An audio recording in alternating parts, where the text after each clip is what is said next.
আসসালামু আলাইকুম প্রিয় দর্শক, এই দেখেন জামাত বিএমপি এক হয়া কি কষ্ট করে মাছ মারে এরা খাচ্ছে। এই জামাত বিএমপি এই দেশের রত্ন, কারণ এরা দেশ ছেড়ে পালাবে না। আর এমন একটা দল আছে, নাস্তিক দল, দেশের ক্ষতি করে সারা বিশ্বকে দেখাইছে যে দেশ মূল্যবাদী। আসলে দেশ মূল্যবাদী না, দেশ হলো শান্তিপ্রিয় দেশ। সামান্য কয়টা পুঁটি মাছ মারার লেগে জামাত বিএমপির লোক এক হয়া এই যে খাল থেকে কি কষ্ট করে মাছগুলো মারতেছে দেখেন। আসলে শান্তির জন্য এদেশে জামাত বিএমপি দরকার। একবার বিএমপি ক্ষমতায় যাক, একবার জামাত যাক, আর আমরা সবাই শান্তি আলে এদেশের মাছ মেরে খাই।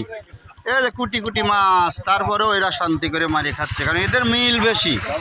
নাস্তিক দল যদি এদেশের না আসতে পারে, আল্লাহ বিরোধী দল, সেই দোয়াই করবে সবার কাছে। সেই নাস্তিক দল যদি দেশে না আসে নাকি, ইনশাল্লাহ আমরা চাই এদেশে ইসলামী শান্তি। ইসলামী শান্তি। আমার তারেক সাহেব ইসলামী দেশ, জিয়া সাহেব ইসলাম কায়েম করছে, মসজিদে বেতন দিয়ে গেছে অর্ধেক করে, তারেক আলেমদের ভাতা দিচ্ছে।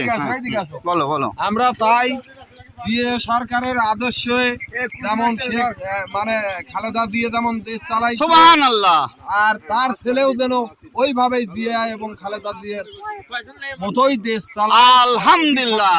এবং ইসলামী মন মাইনলিয়া, হ্যাঁ ইসলামী তো অবশ্যই থাকে। সুন্দর, আল্লাহ খুশিতে জগৎ খুশি, রাসূল খুশিতে শান্তি আসবে ইনশাআল্লাহ। এ দেখেন সবাই এর এক।